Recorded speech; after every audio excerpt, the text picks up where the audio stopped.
Sibilance. Hey, it's Enrico Pallazzo! Utah, give me 2. Pallazzo!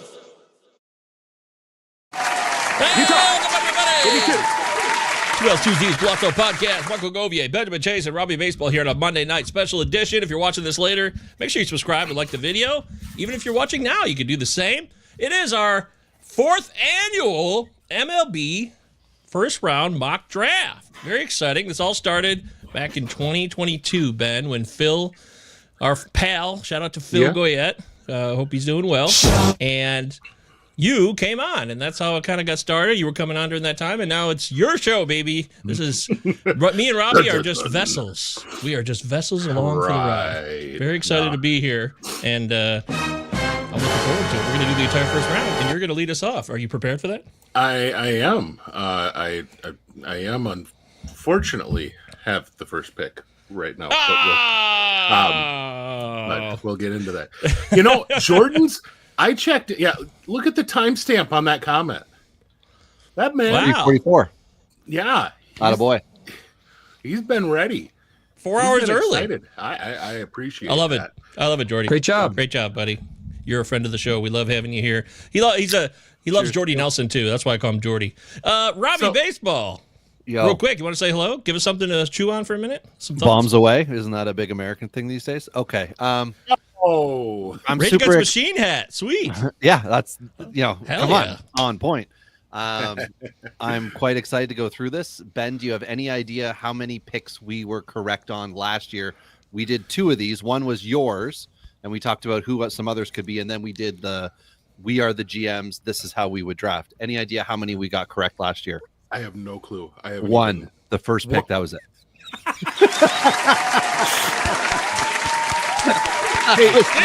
But in 2 mock drafts, you picked Bazana on one of them, and that was it. The June 20th one. Wow.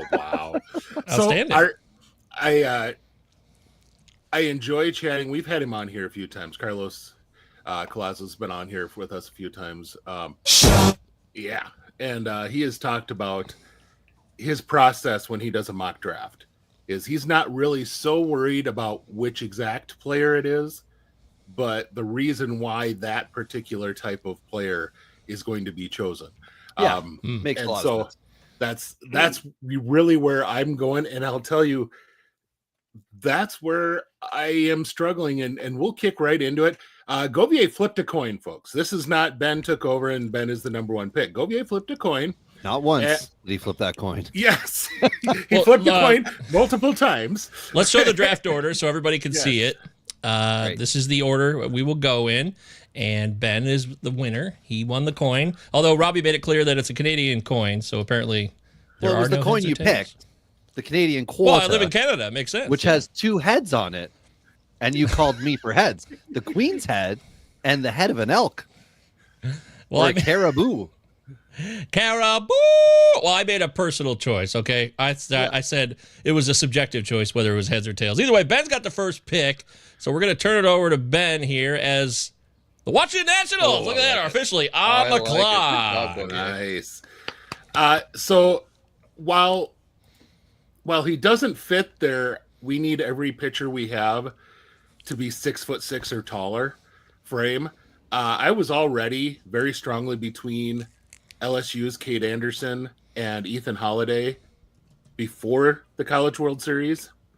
And watching Cade Anderson in the College World Series made me go back and take another look at him. And I just don't know how the Nationals pass him up at number 1. To add to that, he should move quickly. This is a guy that they could have alongside Mackenzie Gore as one heck of a left-handed duo in the rotation very quickly. So I am going to go number 1, probably a little bit of an upset to take Cade Anderson from a left-handed pitcher from Louisiana State. Wow, how about that? That's very exciting. I'm happy for you, Cade Anderson. In your virtual world, you are now a Washington National, thanks to Benjamin Chase's choice. That will now take us to our second pick. And guess who's got the second pick? Well, not me. It's not a secret, folks. That's right. Yeah, the Los Angeles Angels. Is that what and I am so? Do we I'm agree happy upon because that? you already threw my pick away. On what? The The how second you've pick made of the me draft. age? Yeah. I love the graphic. Thank you. I'll take my modified pick of myself. But the Angels are very happy to continue the string of pitchers off the top here. And why not go with another lefty? We're going to go with Jamie Arnold from Florida State, because I wanted Ben to make the wrong choice with the Nationals, and he didn't. So he took Kate Anderson, which is what the Angels were hoping to do. And in place, we're just going to go next man up. So there we go. We are taking us some Jamie Arnold. Wow, Jamie Arnold. That is the second pick of our 2025 MLB mock draft. That's is Kate Anderson a pitcher, you said, right? So that's two pitchers off the bat? Oh, my God. Can we live in a world? No less. Oh! Yeah. Well, there's allegedly like a big 3, maybe a big 4 in the lefty wrap here. So we'll see how it all goes. Yeah. I can't believe as we move now to pick number 3 here on our 2025 MLB draft. Subscribe, Pallazzo Podcast, 2 LCDs, all the things we love about it. We're going back to Benjamin Chase, and guess what? It's that time again. It's time to see what... Wait a minute. What did I do wrong here? Did I get this right? Yeah, here we go. Right? Yeah! Yep. It is the Mariners, and this is one of the interesting ones because the Mariners, because they have another pick in the early on in the draft here, they have a crap ton of bonus money. In fact, I believe they have the most bonus money, and the way that this has fallen, they're going to jump forward. They're going to grab the top high school bat on the board, and they're going to go with Ethan Holiday. There we go. I was waiting for it. Number 3 pick. Ethan Holiday does not go in the top 2. In reality, do you guys think this will actually happen? No. I don't know. I will tell you, I do not believe he gets beyond 3 if he isn't 1 or 2.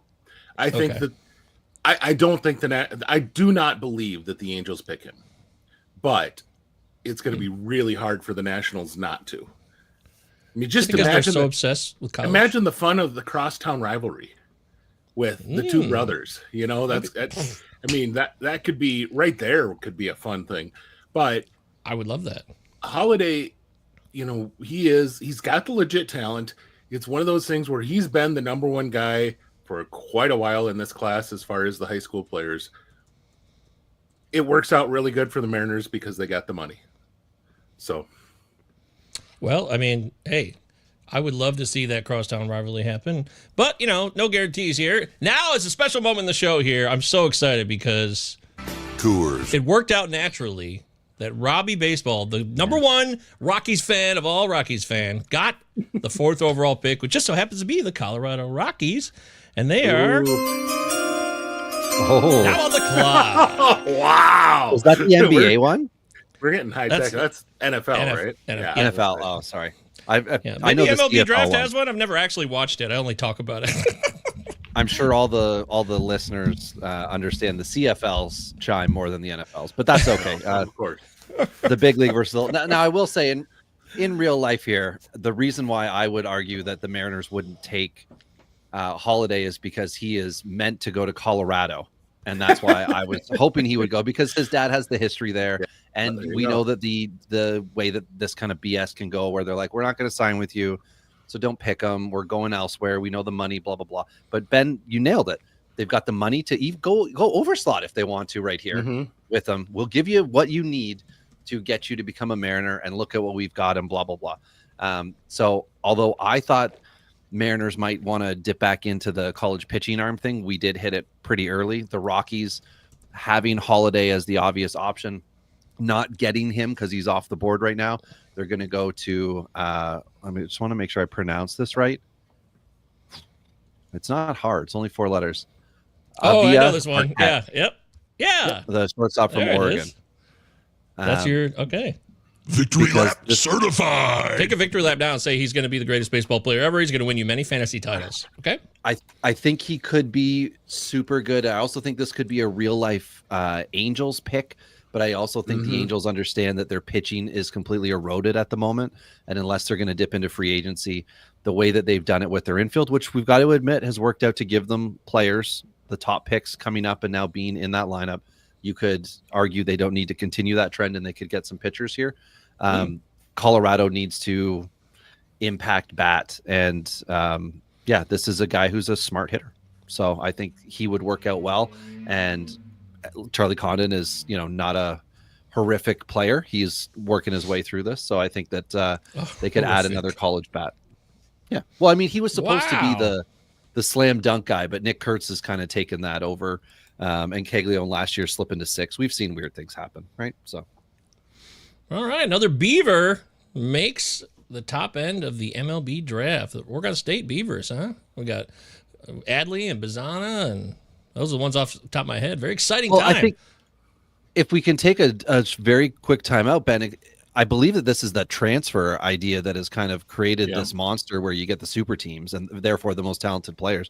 There's several guys that we're going to see drafted in our first round and in real life that played for multiple schools. Like they've worked almost their way up to the, Yankees, Dodgers, Red Sox types college teams where they want to be there. They want to be with Tennessee. They want to be with interesting part, because you've got I would almost bet that there's going to be a record challenge this year with the number of Tennessee draft picks in the first round versus, I mean, as far as the most that one school's ever had, and Tennessee didn't even show up in Omaha. So just because you can get a whole bunch of really talented players does not mean those players are going to win together when it comes to playoff time. And unfortunately, that's what happened with Tennessee, which transitions because I believe the Cardinals are going to be among a handful of guys. But I really do believe if one of the 3 lefties falls to them, they are going to jump on it. And so that is where we're going to go here. And Liam Doyle will come off the board. Sorry, what was it? Liam Doyle. Yeah. Okay. Oh, which makes, that's just kind of a perfect Cardinals pick. Yeah, I thought that could be where the Mariners went too, but then we would have went 3 straight lefties off the board, which would have let Holiday fall. Oh, would that have that would have been amazing? But yeah. The pick is in. The Cardinals select Liam Doyle. Why is that such a Cardinals pick, Ben? He's a guy who you can project him as a major leaguer kind of right now, just because he has got a definite bullpen potential future. And I mean, obviously you got to assume health too, but this is a guy who's got just electric stuff and could end up being an ace type of guy. But because he's coming in and he's already got if he doesn't make it as a starter, he's going to be a lights out reliever. That's where a lot of their bullpen has come from. And is guys that they brought in with that option, and they ended up as a bullpen guy instead of a starter. And that's how you build a good bullpen without having to spend a lot of money, is you draft well and draft big time arms. And then when they don't make it as a starter, all of a sudden you've got a really nice reliever. Or every now and then you get a guy like Matthew Libator, who spends a couple of years as a swing man and a reliever, and then takes that step forward to be the guy you always thought he would be. So that's true. That's a great point. Our pal Mike Virginia was checking in saying, hey, make sure you guys subscribe, Mike @_Mike VA. He's always doing Mike VA notes, hashtag, check that out. Busy man there on the Twitter. And, of course, in our Discord, where you can find a lot of fun stuff, including his channel. And Ben is everywhere. Robbie, maybe once a month, might pop in and say something. So that's like a reason to show up every day, because you don't know what day that'll be. That's exciting. So, but you can always find me on Truth Social. Always. China. I bet you that's an exciting place right now. Anyway. China. All right. Next up on the clock, it is the Pittsburgh Pirates, I believe. This is a team that's going to be a fun pick. This is exciting. I'm very excited for this one because... especially the way it's fallen so far. Yeah. And tonight, Braxton Ashcraft's on the mound starting tonight, so I'm very excited for him. I hope that's going well. Is it not? Does someone already know that? Rooting? Good. Don't even tell me. I don't want to know. Yeah, okay. Great. I was just looking. So a fun thing here that has happened is that my Pirates queue has been emptied. for this pick, Nice. pick Oh, no. specifically. And the reason that it's been emptied is that I thought Jamie Arnold from Florida State could end up being here, or Javier Arquette could also be here, and either would kind of make sense with trying to help the MLB club sooner versus the later development, as we've talked about with Pittsburgh struggling to develop youth, blah, blah, blah, blah, blah. But knowing that this is, as most drafts are, a lot of high schoolers that could be very good at what they do later on in life and projection and all those fun, exciting things. I think Billy Carlson, a high schooler, is going to find himself with Pittsburgh, and they're going to double down on the high schooler thing here because it's seemingly doing well from last year with that first round pick. And let's play. Great job. Yeah, I like that a lot. There are a couple. I think this is going to be a spot. I have trouble believing that Pittsburgh doesn't go high schooler here, whether it's arm or it's a shortstop, because good Lord, if Holiday's on the board, you sprint to the podium with that one. Certainly, yeah. But you've got some other options, and we're going to get into them. But the top of this high school class is all shortstops, and that's what you expect it to usually be. But this year in particular, it's really deep in shortstops. So that's a really good. I like that. But I will tell you that right now, the organization that we got coming up here, the Marlins. Yeah, they are going to be the ones that sprint to the. Because I didn't even have this guy on here because I thought he'd be off the board by now. But if you've got Seth Hernandez still on there with the Marlins organization having a chance to develop him, they are going to jump all over that one. So really, I think that's a no-brainer. A really good fit for them. Now, unfortunately, I think that this could end up being their Tommy White and Noble Meyer. This could end up being that kind of a duo for them, because they do have our very last pick that we make.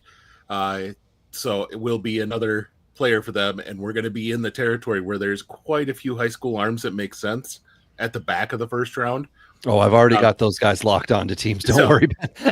Well, I'm just saying, like, this could easily become something like that, because there's a lot of good development guys that could work and be that 43rd or 4th pick or whatever it is. But yeah, if they can get Seth Hernandez here, I think that they jump forward to get that right away, because their system knows how to develop guys. And I really think that that's going to be a good fit. Wow. I would honestly be afraid if the Rockies were to take him, like a high school. Oh, yeah. That would make me sad. And I have seen that in other mock when I was looking. And like, please don't do that to a high school pitcher. Yeah. Don't make them go through the Rockies organization to develop. That's what college pitchers are for and things of that nature. So, but yeah, the Marlins, it would be an excellent spot. Pardon me. Wow. This is wild, by the way. And Joe said he's loving it. So thanks, Joe. We love you, buddy. Yeah, thanks, Joe. Again, fortuitous? Yeah. Unreal? How did this happen? We did not pre-plan this, folks. Look at this. Let him get his glasses or his hat or whatever the hell he's got back there ready. The Blue Jays, the Toronto Blue Jays. Organizational garb here. Okay. Oh, here we go. Oh, geez, I should have sent you one for later in the draft here. I don't know. I like that. I don't know where my actual Blue Jay hat is, but we'll go with the triple bobbleheads. Okay. So the Blue Jays are now on the clock, and they're going to make a pick. They had a really good pick last year. Trey Savage kind of fell to them. And when we did our, I think, Ben, you were off for this show, because I noticed all the notes were my take on everything from the first round. I said that Blue Jays got a good one in him, and it's certainly worked out that way. They're gonna double tap on that idea of getting some college injection here, but they're gonna get the outfielder / catcher Ike Irish of Auburn. Ooh, I like that. They're stepping up. This is a get your guy pick for Toronto. Yep.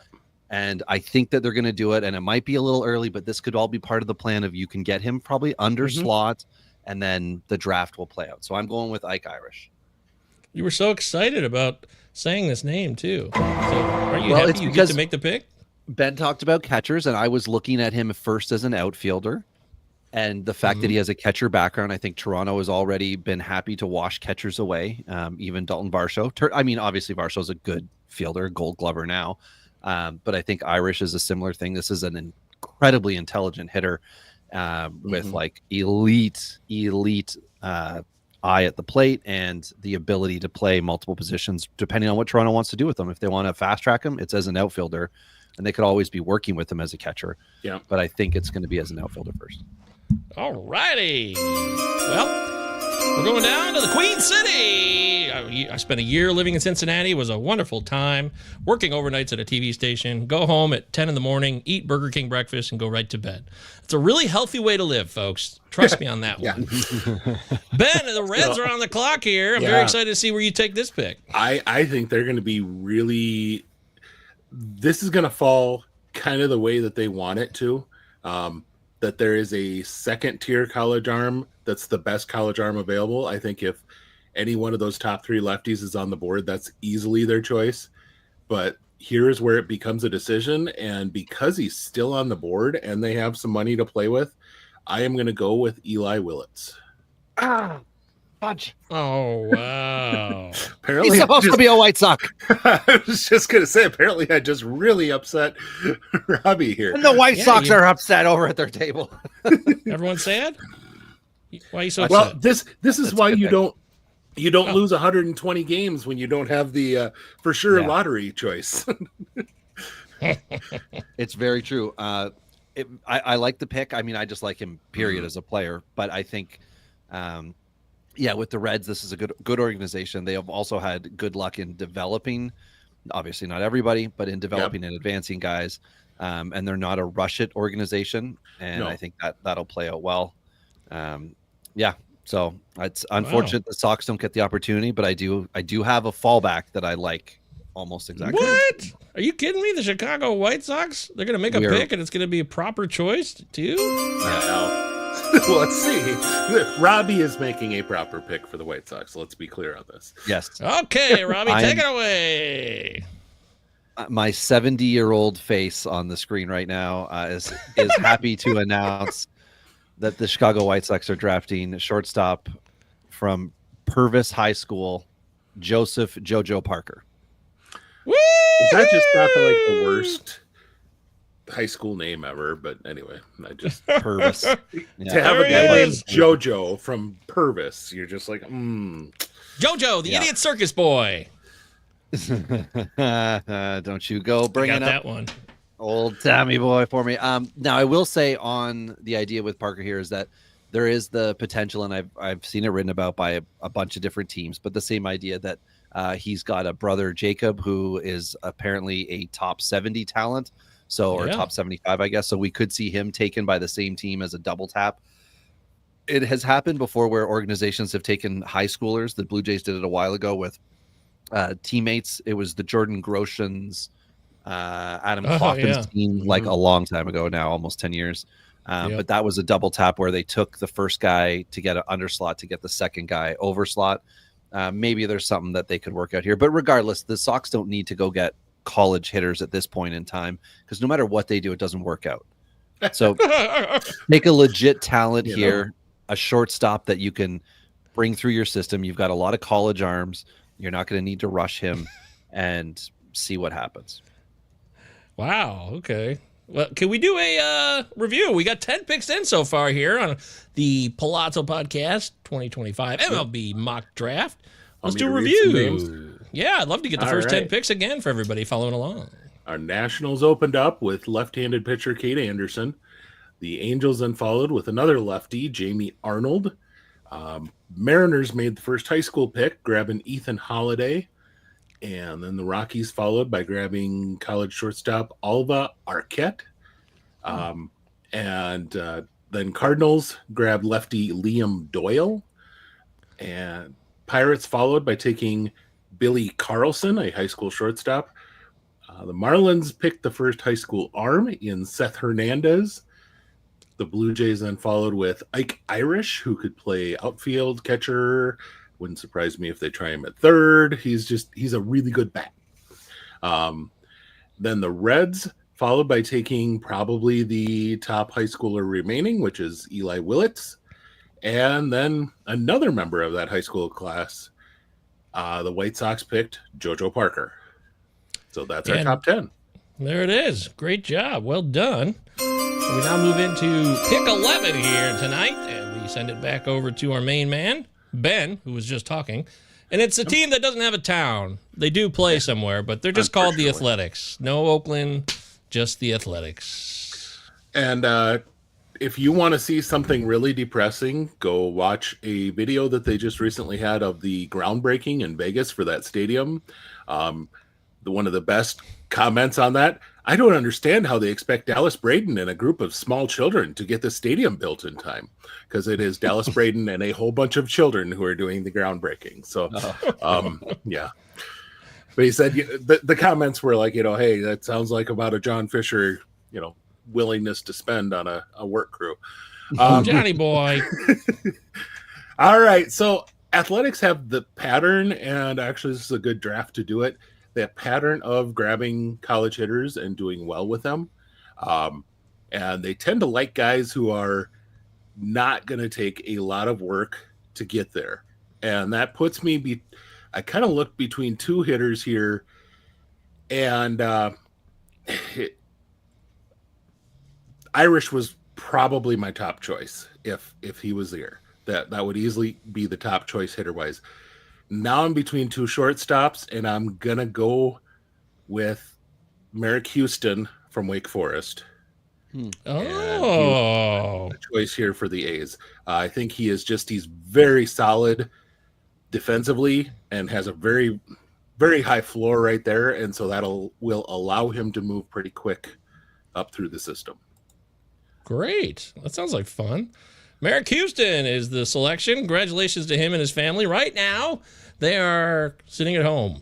No, they're probably... What do you think they're doing right now? He's probably playing baseball? I don't know if he was part of the draft combine or if he's playing in any of the draft leagues or anything like that. When you're this high of a draft pick, you usually kind of can sit back for a month and wait for the draft to show up. Don't move. Don't hurt yourself. Stay perfectly still until the contract is dried, right? Mm-hmm. All right. Well, that was fun. Now we're going back to Robert and this guy who's a huge Texas Rangers fan. So perfect timing that he gets to choose for the Texas Rangers. Pick number 12. Yeah. Or wait, I guess. Is the pick in, Robbie? Yeah, the pick is in. Oh, there he is. The Cowboys here. The Texas Rangers are happy to bring to the ranch former. Let me just make sure I say it. Yeah, former Tennessee. Is it Volunteers? Is that who they are? Yeah. Yes. Yeah. Dean Curley is coming to town. Woohoo! Now, I have not seen him quite this high. However, I have done the deep dive on the teams I got to pick for and looked for what some of the reports out there and the fan websites and the what have you said, who are logical picks. Try to go a layer below the mock drafts that are out there that everybody's doing, ourselves included. Sure. And it seems like Curley does have some sort of association that he could possibly be a fit with the Rangers here. And really? He's looking like he's at the outside of round one, but sometimes these guys can move up and in. Texas does have another pick at 52, so this could be one of those 1-2 business move decisions they make. But also, perfectly good hitter, and he was drafted in high school as well. And I think it was one of those things where he was drafted with the expectation he wouldn't sign, and he did not. And now I think he's going to be a Ranger. And that is Dean Curley. Just saying his name. Yeah, just say his name again for everybody. Dean Curley. We want to hear it. I mean, I 6'3", haven't heard of this guy. Yeah, righty 6'3". infielder. Wow. I don't know if this is a legit corner guy or a failed what have you second baseman of the future, but I think the build is corner. He's the next David Hamilton? No, don't do that. You wouldn't want to hurt anybody's feelings. Like the people will trade their picks. Well, guess who's next? It's those Giants from San Francisco who just made a big trade to bring in Rafi Devers, who will be a future teammate when Rafi Devers is on year 8 of his contract, immobile, barely able to get out of the dugout.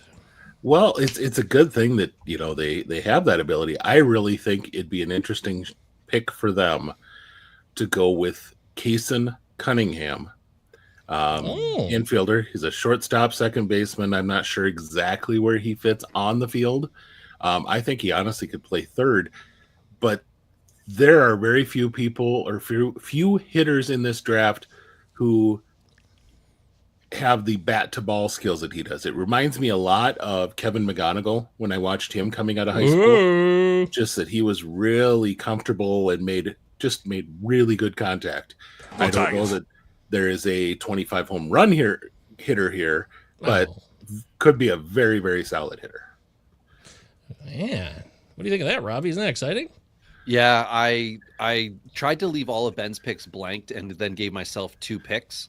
And that's the second time now that he's taken the guy that I had for my team. Again, they're good players, right? Obviously, and we're thinking with the Giants. I agree. They can take a college pitcher at the same time as a high school infielder and develop them all very well. We've seen, Eldridge is now doing well with his development. And why wouldn't you want to see your middle infielder that you haven't been able to fill come together in-house? So, but the Rays, who are an organization that have a terrible history, a lot of picks too. They do, yeah. It made me rethink my pick here. Really, I was initially thinking more of a college, and I decided that was not what they were going to do because they had money to spend, and this would be the only time they'll spend it. But they don't have a great history of developing guys, despite their alleged history of developing players. So they're a finishing school. They're not a development school. And I will stand by that. And the guy that gets to break that for me and prove me wrong is shortstop Steele Hall, who is a plus speed and legit shortstop. Oh, yeah.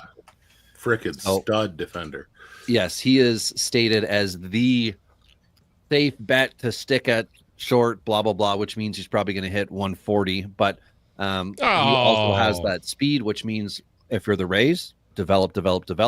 You've got the prototypical guy, Chandler Simpson, right now in your organization that is the speed guy who came up and was successful. So there is a little bit of a map that you can follow when Hall gets to whatever you want to say, AA, that maybe you can see how he can do as far as ensuring the contact is still going to be there. So he's able to use that speed. And of course, you want to get him out in the field playing D. So there it is. That's true. How do we answer Anthony's question here? Someone want to try to take it away. One of you guys, go ahead. Hey, Anthony, good to see you, buddy. Welcome back. How do you answer this? I do think. What's up, boys? Been away for a while. Are you guys going to do this again soon? That's not an answer. You just restated it. This is for the listener. We are not going to have 2 mocks this year, but no.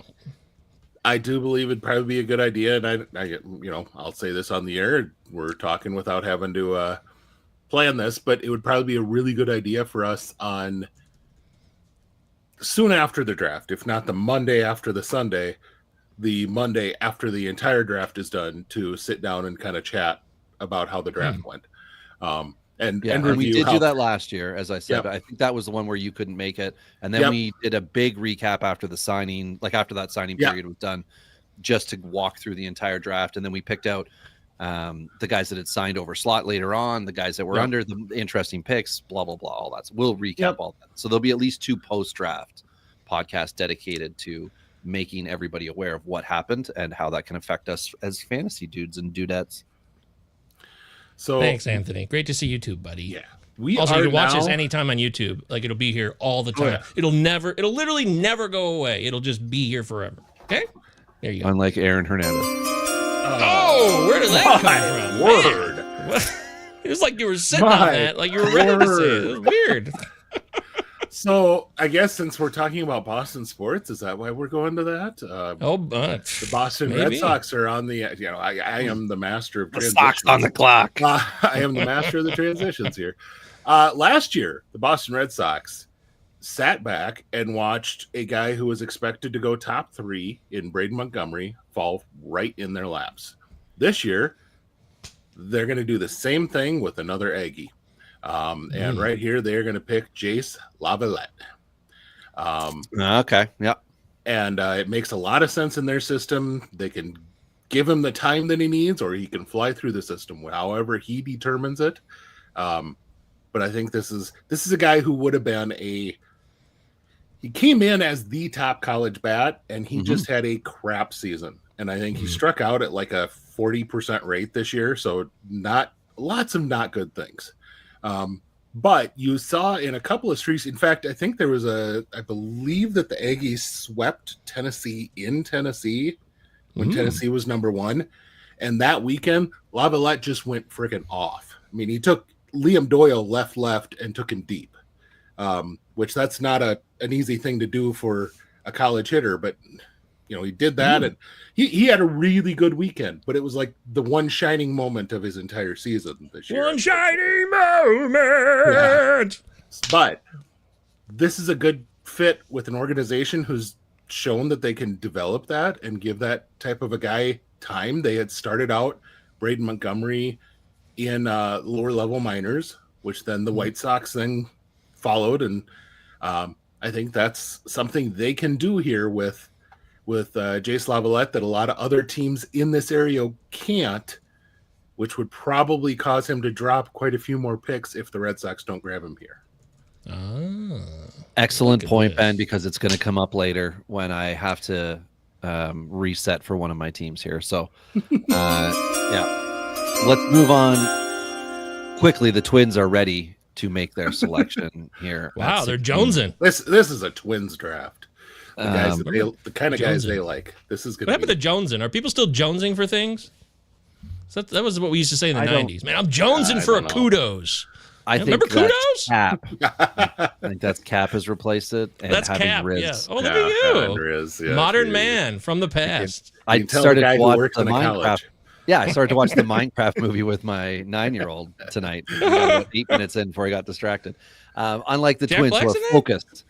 Yeah, focused on resetting their outfield, and they're going to do that with Arizona future 2020 man Brendan Summerhill. That's a really good pick. I like that one a lot. It is the type of guy that the Twins end up making into a 230 hitter with a 310 OBP, and he disappointed us for years. No, he seems like a legitimate baseballer and an organization that needs some like good, legit college prospect. Hey, Luke Keisha's on the mend. He'll be back soon. This is a Matt Wallner, Trevor Larnach type of a guy, a lefty hitter. Yeah. I think they can at least make a platoon guy. A lot of raw talent here that can be molded pretty easy. So really, Robbie? So you're happy with the pick of Brendan Summerhill? Yeah, that reminds me of Damon Berryhill, a former Chicago Cub. Which and transitions? Hey, look at me! That was again all unplanned, folks. It's time to see what Ben is going to do with the team. That speaking of Cubs, I just want to mention this real quick. I looked yesterday and I saw that Brennan Davis is killing it for the Yankees AAA team right now. He just won, I believe, the Player of the Week for the International League. Yeah, something like 4 home runs in or 4 or 5 home runs in the last 2 weeks. Just 312 the last 30 days. Interesting. Really He's still only like 25. Just saying. The Cubs surely don't miss Brennan Davis though, but. No. Who will they draft and then maybe not develop properly next, Ben? Well, and this kind of goes to what they don't do well. But the Cubs have been rumored very heavily with this guy. And even though I think they're going to go college pitching here, even though I think there's a better guy still on the board, the Cubs have been highly rumored with Tyler Bremner of UC Santa Barbara. And I believe that will be the pick if he's still on the board. He has been jumping up boards. I've seen him within the top 10 recently, and which is interesting. I don't know that he is that level of good, but the fastball is ridiculous. He's got a holy crap changeup. It might be the best changeup in the entire draft. Ooh, okay. Well, that's exciting. I hope it works out for the Cubs. More pitching for the Chicago Cubbies. If you want to jump in, you can make a comment while we're finishing up this wonderful 2025 MLB mock draft. Next up, it is time to talk snakes. Again, another quick note. It is very possible that Trey Mancini may return to the big league soon. He is playing well for the AAA D-backs, right? Like he's got good numbers, and if he's got a veteran presence and Pavin Smith keeps crapping the bed, why not? Yeah, they're in a position to win. That'd be fun. But, I mean, who's going to be the next rookie, though? Who could be a future teammate of Trey Mancini who survived cancer? God bless him. Well, it was supposed to be I'm just double checking my notes here. I didn't actually realize that you had taken Merrick Houston earlier with the A's pick. But so sorry. it works out okay for the Diamondbacks because he does have the potential to lack average and power projection. So that's fine. We're going to let that be a washed first round pick. And the Diamondbacks are going to snap up and take Gavin Killen of Tennessee. Oh, wow. He's an infielder. I don't want to put him at a set position. No. So, because that just means second base. So Kilen. It could be Kylan. I don't know. I'm going to go with Killen because he's killing it. And why not? He's got more tennis. Is this how many volunteers is this? Has there been multiple? This is, I think the third one we've taken. Our third that we've taken, fourth actually, because Houston was Wake Forest. Curly, I jumped the gun on Curly, but I'm confident that Doyle will be fine. Doyle, Curly, yeah. So we've got 3 so far, and there's going to be more. There's more? It wouldn't surprise me if there is up to 6 in the first round. Heavens to Betsy. Is this a reality we're living in now in 2025? Super teams. Yeah. Well, the ones that, LSU just won the World Series, right? So second, is that right? They're second in a couple years? Yeah. I assume they spend money like crazy. They've always had a good program. Yeah. That's a high-end program, always has been, but you're right. These transfer money and all that stuff going on in college now has just changed it so much. It makes it much different these days. So just remember that when you're seeing these college guys come up. They've been around. They got more experience maybe than the typical guy might have had 30 years ago, oddly enough. Weird. Very much like the polish on high schoolers, right? They're playing right, exactly. They used to play the circuits of play all the time, and they were almost worn out, overexposed, continued to play against the same good guys multiple times in a year. Now they're being a little more patient with where they're going and how they're being exposed once they know they're on radars and things. And we're seeing them ideally being coached a little better. And we'll see in the next 5 years if that increases how many of the high schoolers that are picked in the first 3 rounds actually end up making it instead of just a couple. Because I know they have the worst rate. High school pitchers have the worst rate of making it in the first round of any other position. Except Rick Purcell. Yep. All right, let's go over to Ben again. And the Orioles are going to have 3 picks that we are going to discuss over the course of the day. Wow. And this first one is not at all what I had planned for. So because they have 3, they have the money to spread around, and I think you're going to see Kyson Witherspoon stop his fall at this point. I think that's going to be who they select because they badly need that pitching influx. And to have a college arm of that quality fall to them right here is just, it's going to be too hard for them to resist. Wow. Pitching again. Yeah. Too much pitching. Yep. But if there was an option for them to trade picks to get a better manager or front office, they'd probably do that. It should be the priority. Oh, Robbie, come on. But I agree. You hate to say that a team needs to draft for need because that doesn't make sense when typically you're not drafting for the next 18 months or whatever, 2 years.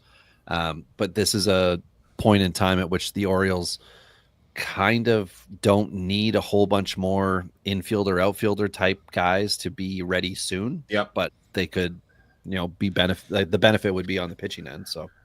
Yeah, okay. Yeah, that's fair. I'll have to give it to him, folks. I can't deny it. How about, is it pick 20, I believe, with the middle? Pick 20. We're going to the Brew Crew. The Brew Crew! Woo, woo! By the way, one of my favorite logos, I like the lighter blue when they use the lighter blue. I don't like the darker blue. I always loved the lighter and the different yellow. I had a headband, a Brewers headband back in 2004 that I bought at the stupid store called Lids at the mall. MB that looks like a glove. That's it. Yeah, the MB is beautiful. That glove logo, it's just it's one of the ultimate logos. So woohoo! Yeah, there it is. And the Brew Crew is happy in real life to take Ike Irish if he doesn't get taken by the Blue Jays, or Laviolette if he doesn't get taken by give him to the Cubs. Is that where you put him, or the Red Sox? Red Sox. Yeah, but assuming that he does slip through, I think you're cheating, Robbie. No, I'm just stating the names that I think are logical, but they're not available. So I'm thinking that they're taking, and I got to stop picking players whose names I'm going to struggle to pronounce. Arkansas shortstop. Wahaiwa. Yeah. Wihaiwa. Alloy. Aloy. The Golden Spikes winner. Yes. So I was just going to say, this is a polished athlete. Yes. Yep. And he had it all this year, and he had it all, poised to do good things. And the one thing the Brewers can do is they can take and hype up the J2, the younger guys, and they can move players up quickly. Well, here's a situation where they used to do, and they did this with Keston here, where they got a guy who had skills and they were able to get him up sooner than later, and he was good for a period of time, but they need sustainable dominance, and this might be a smart enough player to be able to do that for them. They also lost their legit shortstop to free agency last year, and if they think that perhaps this is a guy, then here's where you could make a pick. I think we can all agree they certainly don't need to worry too much about pitchers. And you always want pitching, but you don't need to put it at the money. Now when you got Brandon Walter, they're a beautiful picture, or a beautiful organization as far as picking up guys in the 11th through 20th round and developing them into legit players. They have, if you look this every single year, and we talk about this every year, Robbie, that when we look at who got a big bonus in the back half of the draft, it's always a Brewers pitcher, and they almost always turn out. That's the real Tyler Renz, everybody. Tyler Renz. I will say his name as many times as I can. Tyler Renz. I will join you. Why not? Okay. So, could we do a review? 20 picks in. 20 picks in. All right. Not the whole review, just the last from 11 to 20, please, on the Pallazzo Podcast 2Ls2. I have not typed in. Utah. Give me 2. Illinois. I just assumed someone kept track too. So thank you for doing that, by the way. Ben's put it in the board. So pick number 11 was the Athletics. They picked Merrick Houston, a shortstop. Rangers, Robbie grabbed them Dean Curley, an infielder from Tennessee. The Giants then grabbed high school shortstop Kaysen Cunningham. Rays also went with the high school shortstop Steele Hall. Great name. The Red Sox then went back for another Texas A&M outfielder in Jace Laviolette. The Twins went the college outfielder out as well with Brendan Summerhill. The Cubs grabbed right-handed pitcher Tyler Bremner. And the Diamondbacks then got Gavin Kylan from Tennessee. Killen. Remember, that's what he decided on. Killen. Then the Orioles saw that there was actually halfway decent pitching on the board, and so they grabbed Kyson Witherspoon. And finally, at pick number 20 is the Brewers grabbing the Golden Spikes winner, Wahaiwa Aloy. Wahaiwa. I don't know if that's correct pronunciation. Great job. When you don't fear saying it as I do, Ben, it just sounds right. Right? Confidence. Hey, it's all about confidence, man. I'll screw up confidently. All right. But I'm glad that we're back to me being the one that duffed the name. That was bad last week. Holy buckets. Anyway, let's keep rolling. Astros on the clock. So they're going to cheat, and they're going to take 14 players. Wait. Oh, no. My bad. My bad. Hey, AJ Hinch had nothing to do with that, just to be clear. Okay. No. The Astros are kind of a team that they have a type. They almost always go college, and it's almost always a guy that you can kind of see where they're coming with. And the guy that I'm seeing here for them this year is Max Bellew, Blyeu, outfielder from the University of Texas, and kind of one of those guys who is great across the board, but probably not plus in anything. So one of those that's above average 5-tool player, but that's it. So he's just like kind of there.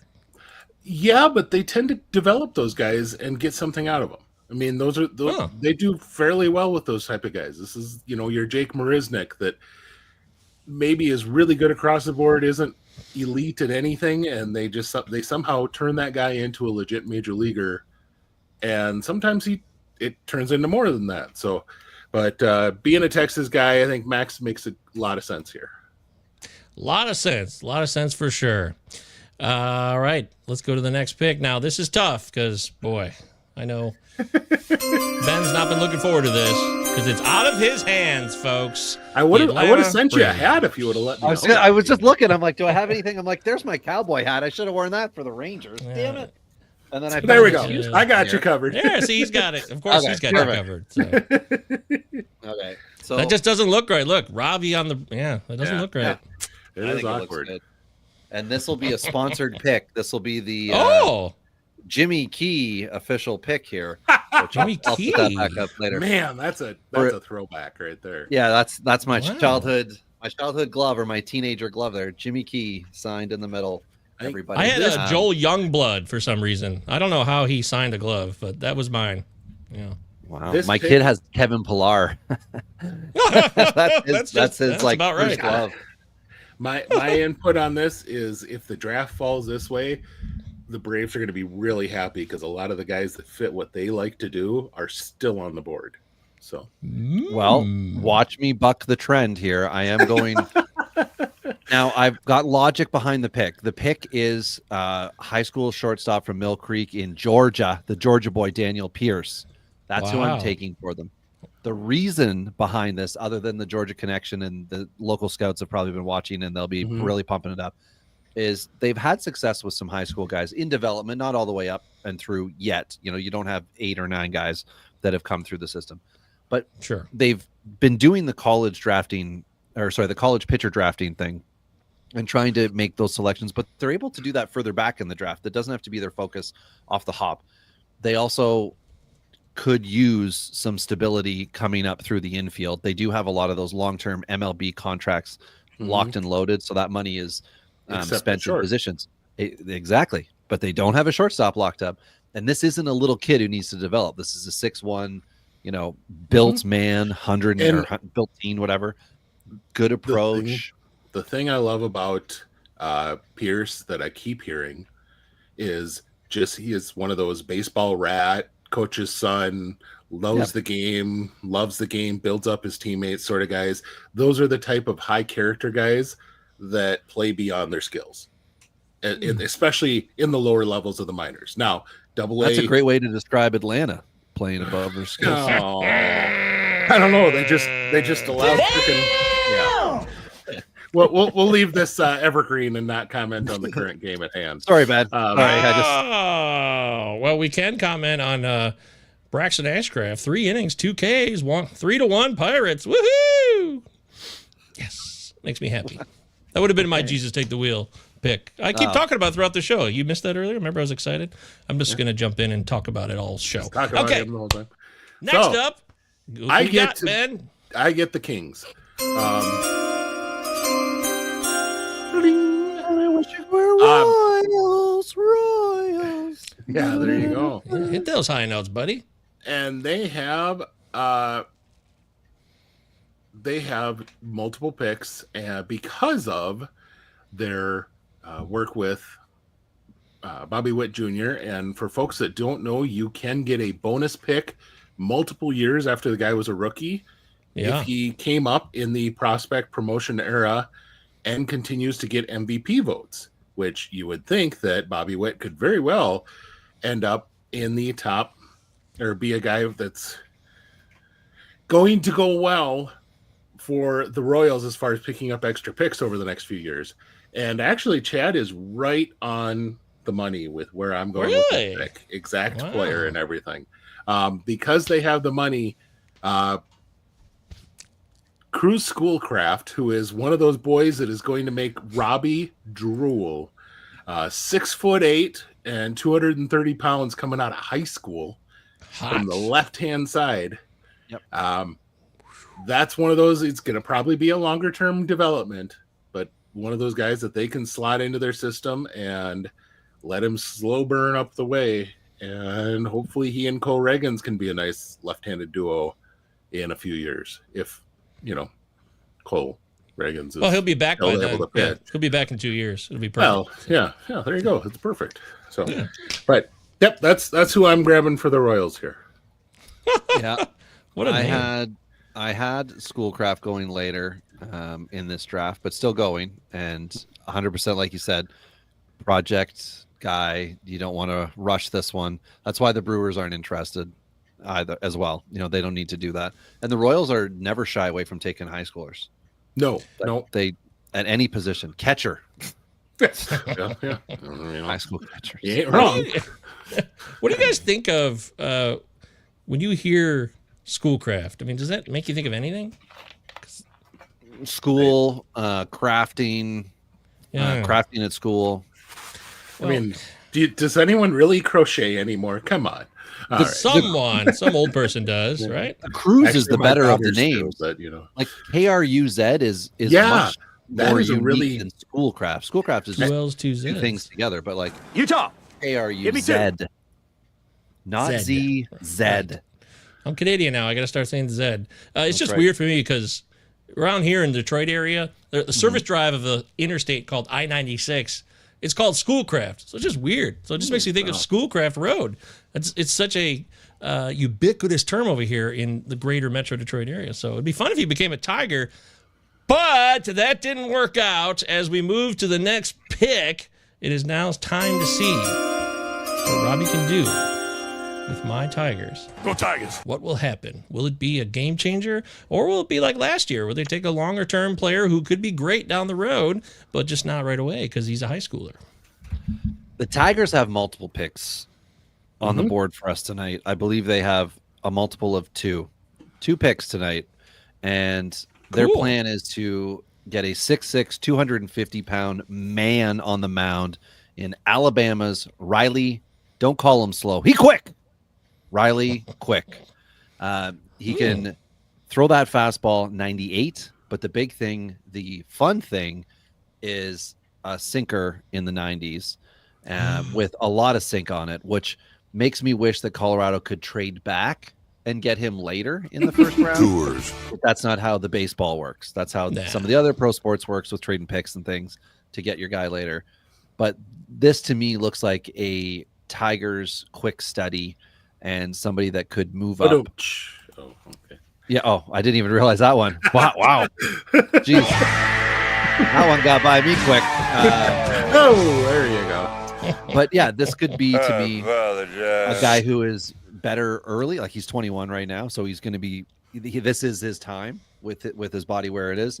Look at that serious face too. Look at that intensity. He means business. Mm-hmm. Yeah, I think he is a aggressive type assignment guy, and you want to see what he can do. So. I think they'll go high school hitter. We'll see what happens. Ty's checking in. Your Dingers pal, after playing Rob in our home league last week, not sure he should be drafting pitching. Wow, another one. Everyone's got their game. So this is a sad fact because my team ERA last week, I jokingly said to him, like, I don't know, maybe Thursday night, that my hope is that I can maintain this 6 ERA I've had through the week. And it was well over 6 by the end of every pitcher you can imagine that I rostered had their worst start. And I think my ERA was like 6.50 last week. Mind you, he was 4.50 something. So, but regardless, head to head, I lost. I lost. But I can still say Riley Quick to Detroit. Anyway, yeah, all right. Ben, that was fun. Go Tigers. So we are to the Padres, and the Padres have either the least or second least money in this entire draft. Due to some signings and things like that. So they are going to be looking to go for a guy who they're probably drafting significantly higher than what others will, but kind of along the lines of when they get guys like Owen Casey and players like that, they're going to draft somebody who they're hoping the raw tools turn into something that they can flip pretty quick. And I think the guy that for them on that lines is Alec Blair, an outfielder from California, 6'6", 200 pounds, a holy crap ton of power, but also just a really stinking good athlete. Looks usually I've seen 55 and 60 on the run as on top of the plus power. So some concern about swing and miss there, but just a big old boy that I think could work really well in their system. And one of those guys comes out and goes 20-20 and A ball, and they end up flipping him for whatever starting pitcher they need. So, and last year they took Alec name again? Blair. Thank you, Alec Blair. Sorry, Robbie.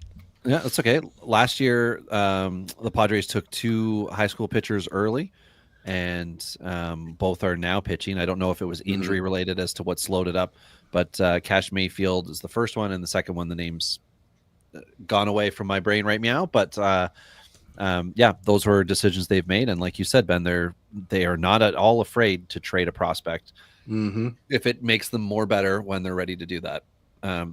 Only if it makes them more better, though. Yes, technically speaking. And if we could sure move right about that. quickly to the Phillies. Quickly, because you don't like the Phillies? You hate them because they won? No, I just beat them in the World Series in '92. I want to get the pick out before Ben makes it on me. Oh, okay. Okay. 1 hour. Phillies are on the clock. 1 hour, 30 seconds into this, they are taking the outfielder Ethan Conrad, 6'4", 215 lefty out of Wake Forest. He transferred. I believe he transferred twice times. I think Wake Forest may have been his second or his third college, if I'm. Yeah. But either way, Demon Deacons. Before the injury that he had this year, he was just doing so excellent. MLB teams tend not to be too afraid of players who get hurt. Even pitchers with Tommy John at the time of the draft don't scare away from first-round talents, and that's not what happened here to Conrad. But this is a good fit for the Phillies. You know, lefty bats, lefty power bats, lefty smart hitters, college boys. Wake Forest is another one of those teams that players want to play for. Really? So, well, Phillies are going to take him. Well, good for Now I get them. That's 2 great. picks off. 2 picks off? Yeah. Why? Ben's got work to do. He's got some Guardians and some Royals. Because we're at the very end of the regular draft picks, and we start to get into compensation picks. Oh boy, this is where things get crazy. Yeah. Woo, woo. I'm excited. So our last regular draft pick is going to be the Guardians, and just kind of the way this draft works, I don't see them going for a prep at all. I don't see them going for a high school kid at all in the first round. And a guy who's really improved his stock, but we haven't called his name yet, is Arkansas lefty Zach Root. 4. Thanks. Oh, Really? poor I grabbed Robbie. somebody that he really liked. You are screwing over the Brewers draft. Both guys you have taken that the Brewers would like. You know, in this, the honest to goodness, that is the first thing I thought of when I looked at the guy who has all secondaries, curve, change up, cutter, and I thought that's a Brewer's arm. But at the same time, that's also it's a Guardian's arm. It's a Guardian's arm. You know, it's a guy whose fastball has good traits but not elite velocity. And I thought, well, that's the type of guys that they excel with. And so Root just made a lot of sense to me for the Guardians here. Root. You say root beer or root beer? I don't know. Root beer. His name is Root. Zach Root. The other thing, Ben, if you watch videos, if you watch some video, you'll also see that Root has a funky delivery, which also plays into the idea of the Guardians. Of maxing them out. Yes, and they do well at taking those guys with the funky deliveries and letting them keep it, but helping them to make sure that they repeat it consistently. Because that's a lot of teams, they'll get a guy with a goofy delivery and then they'll go immediately, you need to get rid of that because we want you to be able to control the baseball. And they say, you know what? We want you to control the baseball, so you're going to do this same delivery over and over and over again. Yeah, this is what you do. Yeah, this is what you do. This is how you excel. So we're going to not stop you from excelling. Which, well, if it's funky, it's funky. Yeah? Funky butt loving. Did he say funky butt loving? Oh, sure did. Nice. That's a good one. Oh, so, man. The way that this falls, though, I think the Royals are going to be very excited because the one thing that the Royals truly lack in their farm system right now is power. And one of the best power bats available in this draft is still available for the Royals. And they are going to pick outfielder Devin Taylor from the University of Indiana. Woo! Jesus Christ. Speaking of Taylors, Grant Taylor got a save. How about that, Robbie? Wasn't that fun? So, sorry, what's that? Oh, I'm just speaking of throwing Taylors, away my whole Grant draft Taylor board. got it. Oh, no, he screwed you again? Wow, this is a competitive MLB mock draft, I must say. Wow. Devin Taylor is supposed to be going to the Diamondbacks next. All right. Head first corner outfielder that pairs well with their first round pick that they already made and should be under slot, Ben. You're taking away from my team's ability to sign the players. I'm a terrible, horrible person. He's a Hoosier. Wow, Indiana Hoosier. That's weird. I got to watch a few of his games this year against my Gophers, and holy crap, can he hit the tar out of a baseball. Really? Wow, okay. Yeah. That's fun. And the Gophers had a guy throwing in the upper 90s that I think he sent a ball from Minneapolis to St. Paul. So that's about the way it works. Wow, that's exciting. That's a special pick thanks to Bobby Witt finishing in top 3 MVP voting. Yeah, that's impressive. And now we have picks for teams that lost free agents, qualifying free agents. I believe that's yes, for the next few. Yep. And then you get into the collective. Then you get to the collective bargaining agreements, and then the Mets, Yankees, and Dodgers we have not picked yet. So those come up later. But Robbie gets 1, 2, 3, 4, 5, 6 of the last 8 picks. So just having to rework the ball right now. Just you jump the gun. So yeah, all right. 3 of so them now we are to the Diamondbacks again. Yeah. So the Diamondbacks, after adjusting from losing Devin Taylor out of Indiana, they're rebounding and they're looking and thinking something that Govier, you mentioned earlier of, what's going on with us at 1B, and they think I think I found the long-term solution here. Wow. Diamondbacks on the clock, happy to select from Tennessee corner infielder Andrew Fisher. I was going a logical fallback in my draft pool, but a more logical first option here for a team, because the college bats you can expect to have variation in their true ability of, or sorry, not ability, in their true desire to sign for X millions of dollars. So if they're going with Tennessee second baseman Gavin Killen, they will just go ahead and say, let's just continue to go with that infield. Yeah. And give us your first baseman too. I literally just got this notification too. Josh Naylor's status changed from healthy to day. So they might really need him. Isn't that great? No. Cool. Well, mine was more in a mocking way that they. I was gonna say. Mine was more in a just like developing it, but yeah, sure, I know. Okay. Well, we're in crisis. We need a replacement now. Yeah. So draft and promote. I now have the Orioles for 2 picks in a row. Whoa! Two qualifying offers. They Santander. They lost Santander and who's Burns. Oh, of course, right. Kerwin Burns. So good call. So the Orioles. Chad had asked in the chat here about Luke Stevenson possibly sliding. Yes and no. It depends on what team you're talking to. And right now, the Orioles have a within their system, not saying at the major league level, which they do have a need there too, but in their system, they have really struggled to produce a defensive catcher. And Luke Stevenson, if nothing else, is a very good defensive catcher. I think there's some work to do, but that is going to be the first of the 2 picks. Oh, wow. Fantasy excitement is brewing right now. Yeah. That is not the word I would use whatsoever on that pick. But with another slot to go here, I am going to go the route of, I don't know if you want to call it maybe your Enrique Bradfield Jr. type of pick again, but I'm going to go with Clemson's Cam Cannarella as their other pick. So they're going to take 3 college guys, but because they're going probably for a top 10 player in Witherspoon to make sure they can sign them all, they're going to go with a couple other college guys here. What a name. Cam Cannarella, not to be confused with Roy Campanella. So Maybe he'll have the same luck. Interesting. Yeah, that's a fun name. And he goes to Clemson. I mean, oh my God. I mean, the same luck with his career, people, not with the tragedy of his life. Just in case someone inferred that, I just realized what I said. So, Roy Campanell's a Hall of Fame baseball player, and he was awesome. And I hope that Cam Cannarella gets the same opportunity to do that.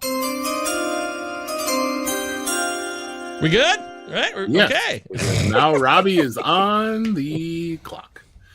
Just Next. checking. Where are we here? Where are we? Brewers. We're in the competitive balance for the Brewers. Number 32, Willie Adames left for the Giants and has dominated in San Francisco. So who are they going to get instead? Who's going to take over? Who's going to be forget Willie Adames, because now the Brewers have...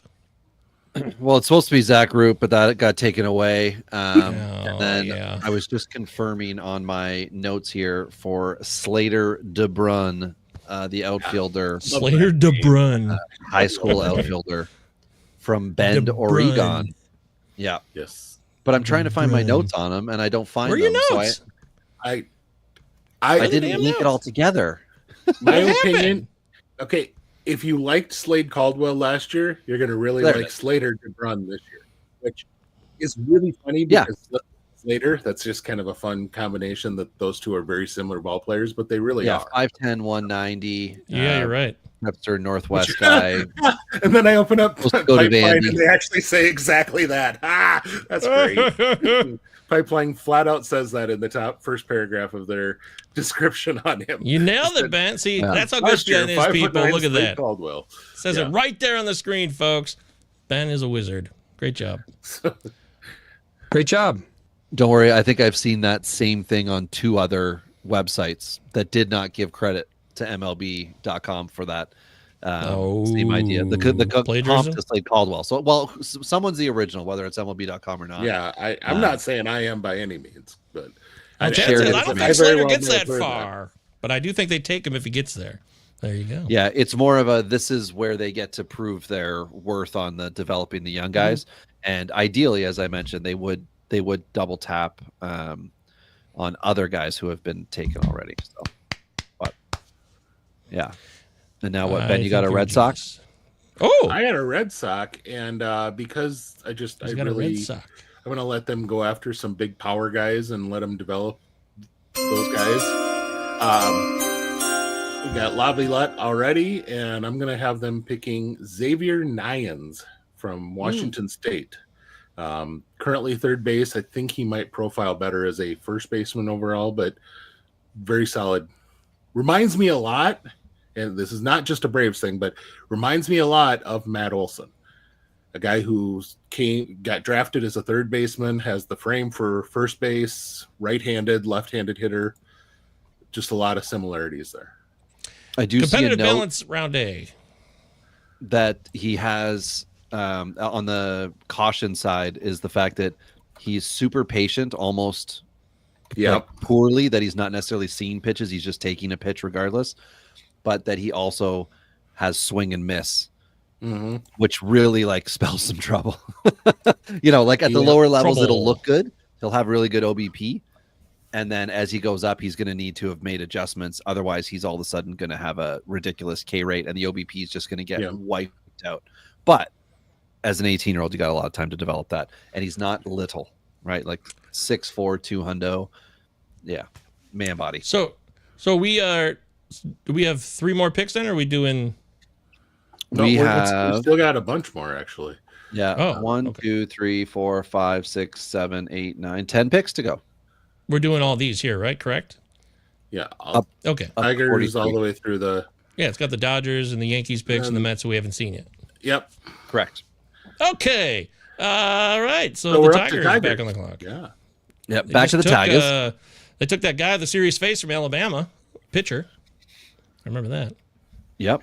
It was very serious. Quick. Riley Quick. That's right. Quickly. 6'6", throws 98. And the plan was for Dean Curley to fall, but he didn't because I took him for another team. And then the other plan was for Cruz Schoolcraft to go here because this would have been super fun. That they could have had Rodriguez as their J2 guy, who's 6'8", and then Schoolcraft. And then when they got together in spring training and played basketball, be super fun. and then one of them would break.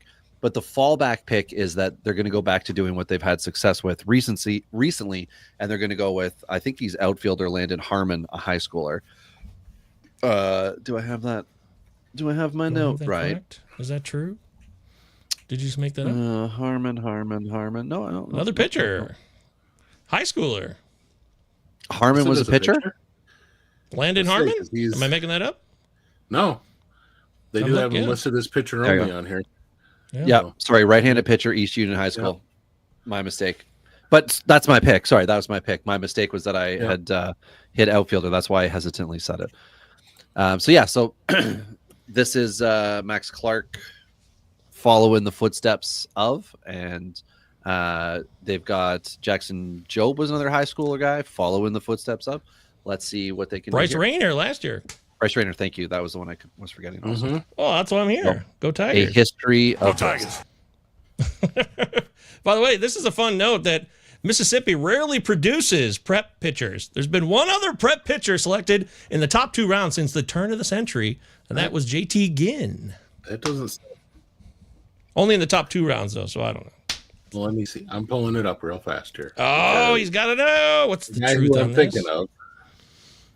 It's also known as the Magnolia State, folks. Did you know that? Oh, okay. Well, apparently he was from Arkansas, not from Mississippi. So I lied. Okay. I was thinking Tink Hens was a Mississippi kid. Tink. I don't think we have a Paul Skeens in this year's draft, Jamie. Sorry. No. There isn't an immediate impact type guy, but that doesn't mean we won't see, for 2027 early season, 3 or 4 of these top guys. I will say it wouldn't surprise me at all if you see Kate Anderson follow a Chase Burns type of path, where he is up mid-season the next year. That wouldn't surprise me at all. And genuinely, Ben, whoever the Angels take is going to get that. If it is an arm, right? If they do take a lefty, that's going to be the guy that everybody tags as like, well, he'll be the first one. He'll moving fast, yeah. Which that's the thing, though. All those fast-moving guys have always been bats. So would they do the same thing with an arm? But we are on now the Mariners, and the Mariners had Ethan Holiday fall into their lap, and so they snagged him, which changes what I had planned out for them. I had intended. Are you incorporating money in this now, Ben, or no? Or are you just doing what you want to do? Yeah, I wonder. I mean, to some degree, I mean that does play into it. I don't think that the best player on the board here is a college player, but that's very likely where they're going to go just because of money. And I believe that there is a pitcher here who really fits the mold of a player that they work with well, and that is JB Middleton of Southern Mississippi. 6 foot tall, 180 pounds, but has 3 potential plus pitches. That just really screams a good development player for the Mariners, who they don't need the 6'8" in order to make it work. They do a really good job with pretty average size and good stuff. So that's who I'm going to go with is JB Middleton for the Mariners. Wow. How about that, folks? As we move into our next pick in the, by the way, competitive balance round A, it's for smaller markets who are not as involved in the revenue and pool. They are tradable.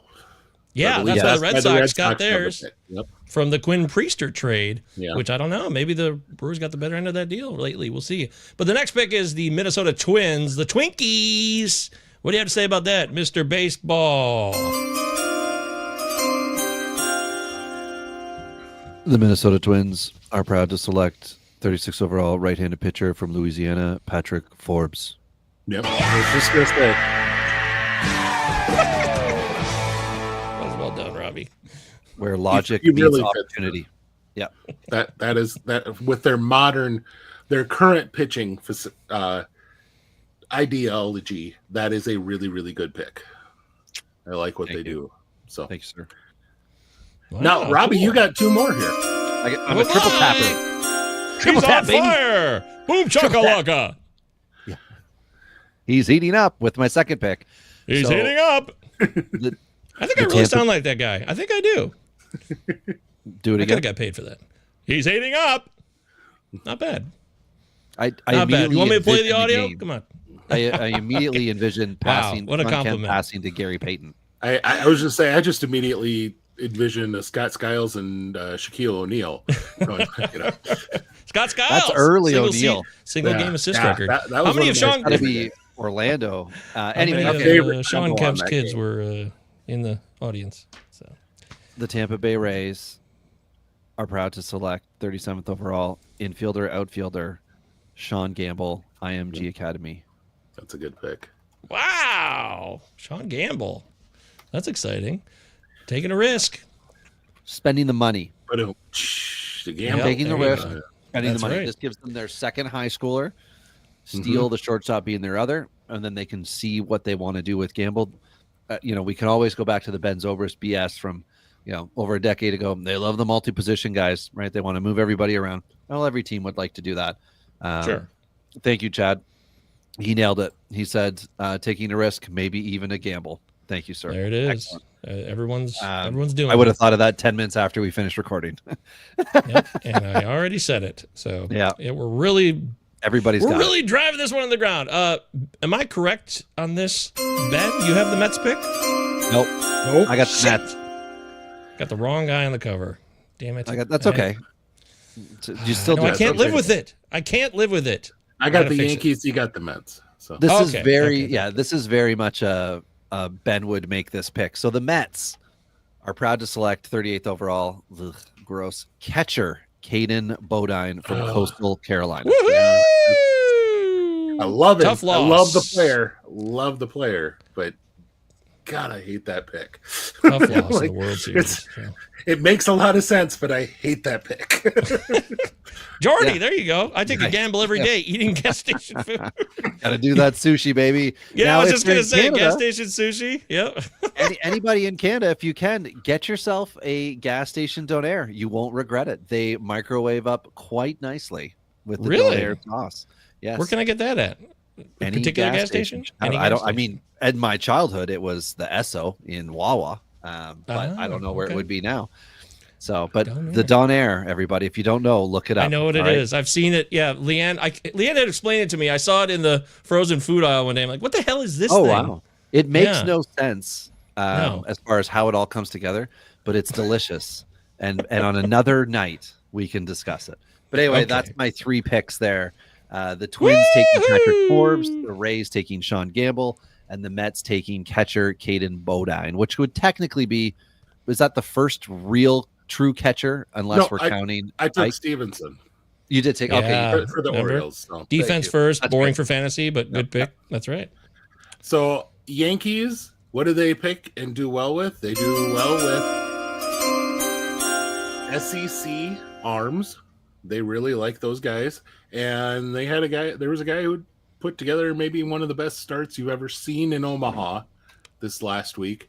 And that's Gage Wood of Arkansas. And so he fits real well in this spot. So I'm plugging him onto the Yankees. So he throws that no hitter.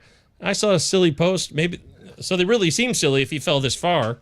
Like, oh, he's a top 5 pick. No. What? Not at all. Yeah. Not at all. I mean, Okay. top 5 fastball. I mean, elite fastball, but he is about as consistent with control of that as I am in my ability to run a mile. So, just once in a blue moon, I can make that work. Butt-loving. But That's the funny. curve is inconsistent. The slider and changeup both need work. But this is the type of organization that does really well with this type of profile. It really does. So, Okay. Exciting. so there we go. Next up is Now I'm done for 3. Robbie gets The- 3 more. That's right. Oh, Yeah. so wait, we have back-to-back Dodgers picks. Am I understanding this correctly? Yep. Yep. It's the world we live in right now. Holy cow, get ready. The rich get richer, folks. The Los Angeles Dodgers are proud to select with the 40th pick left-handed pitcher Jack Bauer, high school. What? Jack Bauer? 24. 24? Right. Cool. But he went 40 here. He went Yeah, 40 I here. was say he's being picked 16 picks late. That's funny. And I will make my quick double tap here Back for more. at pick 41. the Los Angeles Dodgers are happy to select right-handed pitcher from Trinity Christian Academy in Florida, Aaron Watson. Woo! They're doing a thing that they did recently, which was they exited the college arms early and they did some high schoolers. So they're going to double tap the high schoolers, and then I think they're going to backfill a lot of this to get both of these dudes. They're going to backfill with a bunch of college guys later who will slip, who will just kind of fall in their lap. Oh, there you go. It's a beautiful one with the Dodgers logo right there. Yeah, a Bauer, bloody baseball, apparently. I did have Gage Wood as my 41st pick to help to sign Bauer. So Wood and Bauer would work off each other. But I've also was willing to double tap high schoolers here and let the Dodgers do work later to save money. There was a really good choice there that we can talk about here in just a second, because there's a guy that I know has been tied heavily locally to the Dodgers, but we'll get into that. I still have one this. pick left. Because you still have one pick, and then I have one, and so we can. I forgot about this. Yeah, whatever happened to the contest to guess Ben's neck size? I forgot about this. That's a compliment, Ben. Don't come after me. LOL. So, yeah, we'll have to run a contest when the viewership gets real low in August. There we go. Next on the board is the Tampa Bay Rays. So Tampa Bay was Rays. giving Tampa Bay Aaron Watson, but the fallback of Wood being gone was that the Dodgers were going to double tap on the high school hairs. So now the Rays are doing, organizational damage here with the 42nd pick. Is that right? What I'm doing? A left-handed pitcher, Cameron Appenzeller of Glenwood High School, Illinois. You son of a bitch. I just figured they needed to do something with a pitcher with the second, with the last pick I had with them. That's exactly who I had lefty. tagged. So I thought that was a perfect Marlins pick. So that's just absolutely. There's a ton of those guys who I think would all fall in here for your 43rd pick. A lot of legit prospect projectable high schooler guys. I'm excited to hear the guy. So the other guy that I had, and if the Mariners would have selected or would not have selected a college guy, or would not have selected a high school guy, and I kind of needed to balance out the money with a college pitcher, the guy who I had them picked will be the guy that I end up moving down to the Marlins, and that is Ángel Cervantes of California. I believe the youngest player in the entire draft. He will not turn 18 until a month and a half after the draft. Sounds more like a Tampa Bay guy. Oh, sorry, that was the player on Tampa Bay that liked him. A player on Tampa Bay, yeah. Never forget. That's right. We're burdened for all times with this information. Good God. Well, there he is, Ángel Cervantes. And he's a good-sized boy. I mean, 6'3", and he's got some frame to him. But like I said, they're going to end up taking Hernandez and then just watch Cervantes be the better player of the two. That's just the way things will work because of, high school pitching. But that makes a lot of sense for them to be able to double down on that and get two really solid players or solid arms. And like I said, I had Appenzeller as my back and arm, regardless of who they picked in the beginning. So anyway, that's it. That's the draft, baby. Wait. I want to, that's well done. It is younger, but did we? So I just, not that you guys care, but the highest guy remaining on the MLB pipeline, did Daniel Pierce get drafted? Yeah. Oh, he did. Crap. That's who went to the Braves. So I guess Gavin Fine? I was just going to say. No, he was not picked. There he is. That's the guy remaining. Fine is probably the top guy on there remaining. Yeah, we chose not to draft. Which, this is a guy who's coming from he's a whole lot of average to me. I don't know. There's nothing that sticks out with him, but there's nothing that makes you not like him. So that's why I didn't really tag him for any team of mine that I was working with. The Dodgers thing that I wanted to mention, Chad was talking about Quentin Young quite a bit. I will tell you, in this area, the guy who the Dodgers apparently scouted very heavily this year, and I think really fits the type of guy that they do well with, is Cade Obermiller of Iowa. Huge slider, a fastball that's, kind of borderline plus, but dominant 2-pitch mix, a changeup that's on the way up. It's the type of guy that they do really well bringing in, and in 3 years he's going to be back of the rotation, pissing us all off because he gets called up. He goes 6 no-hit innings and then gets sent back down, and then comes up as a reliever for 3 months, and then goes back down, and then comes up, and that's going to be what the Dodgers do with him. But I've been hearing a lot of connection with him, so that'll be an interesting one. How about that, folks? There it is. Our 4th annual MLB mock draft. First round plus all the bonus picks is complete. 43 picks we did, correct? Yeah. Yep. That's wonderful. We're not going to review every single one because we kept up along the way, unless one of you really wants to. But we'll have time codes on this so you guys can follow along when you watch this. So it'll be real easy to jump around and be like, hey, what did my team do? What do these bozos think of my squad? If that's what you think. Or you might be really nice and be like, I'd love to see what these fine gentlemen think of my team's chances when it comes to drafting this year. I hope those people are out there too. So, any final thoughts on this draft overall, or just anything to know about this draft that we haven't mentioned that you'd like to share, gents? I will tell you that the overall opinion on this draft is that it is about half the draft of last year, and everyone said last year was the worst draft in many, many years as far as overall talent.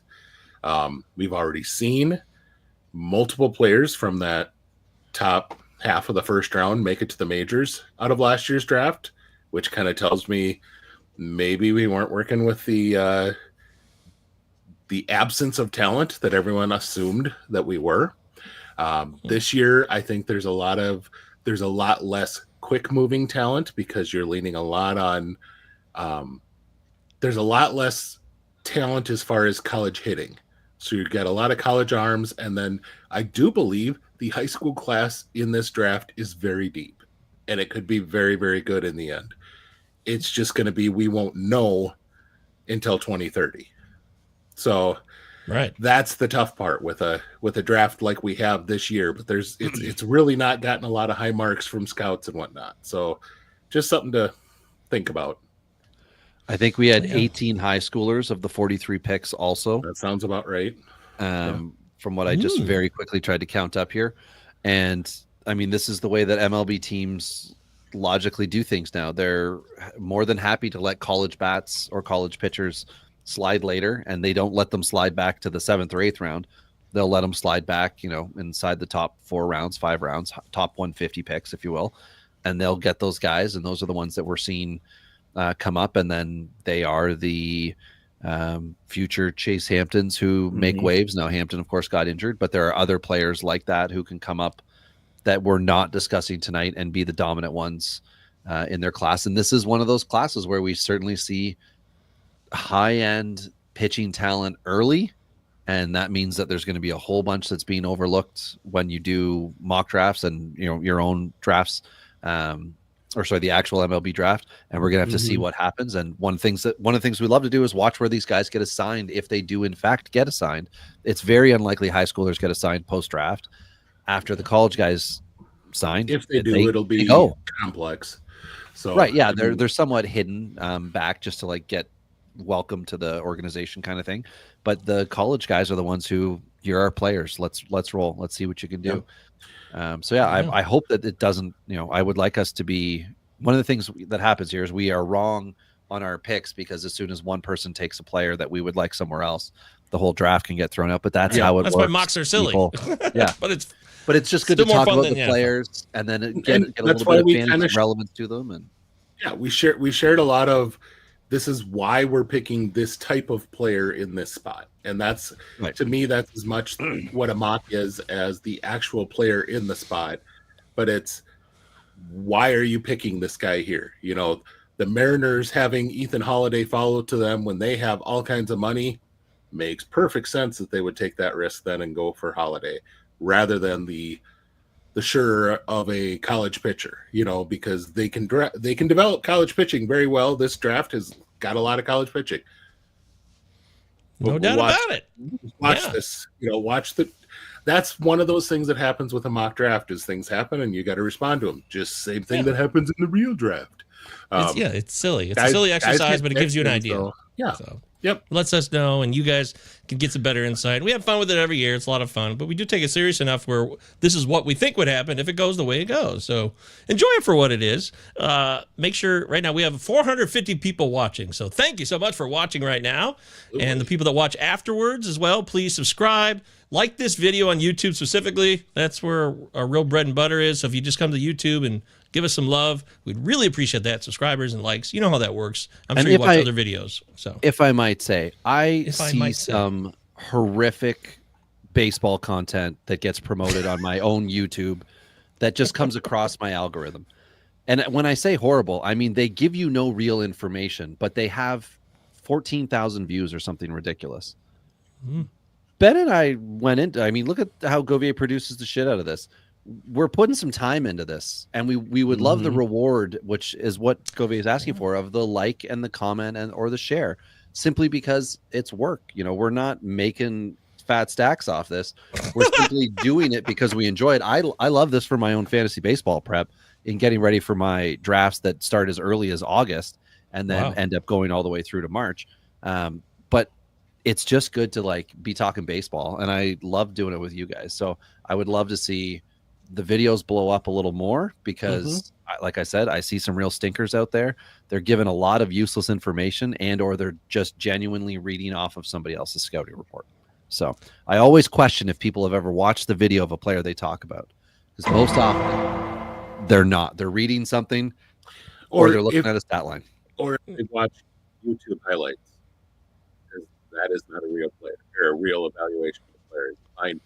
You can find even of high school kids now. You can find full highlights and watch a kid take 4 at-bats, strike out 3 of them, and then launch a 480-foot dong. And you go, guess which one you're going to see in YouTube Shorts?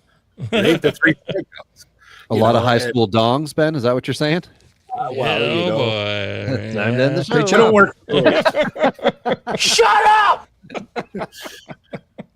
I do not work for the Rays, and I have 3 preteen daughters that I hope I do not see a lot of high school dogs in the next 5 to 10 years. That's right. Exactly. We'll lock that in. Look, we don't have a budget for advertising. We don't have a machine to promote us. So, we're not CBS, absolutely. So we can't just blow. This doesn't get exploded across YouTube and the internet. We don't have that type of backing of an ESPN or a CBS or a RotoWire or anything like that. So everything we've gotten so far, we've genuinely earned, and we're grateful for that. Always are, but just a friendly reminder that, we're trying to grow, and we love the more you can support us just by even subscribing, the more opportunities is maybe we can do more consistent shows, and because we take our own time out of this. Ben works 80 hours a week, and Robbie does too. You guys are busting your butts all the time. So make sure you guys just give us some love if you can. That's all we ask. And feedback too. Did you disagree? You think we're idiots, or there's something you liked? Let us know if it worked for you or didn't work for you. Comments, likes, subscriptions. That's all it is. Thank you. Thank you, Robbie. Good stuff. For Benjamin Chase and Robbie Baseball, I am Michael Govier. This has been the 4th annual just MLB mock draft. We really appreciate you guys being here. We love doing the show, and we'll be back next week as we move into the AL West? The West Division. Prospect. The West, right. Yeah, we got one more Prospect Ultimate team to do. Rocky. Thanks, everybody. Live chatters, you crushed it. And everybody go to bed now. Or start your day if it's morning. Bye. Or get back to work. Get back to work, you lazy ass.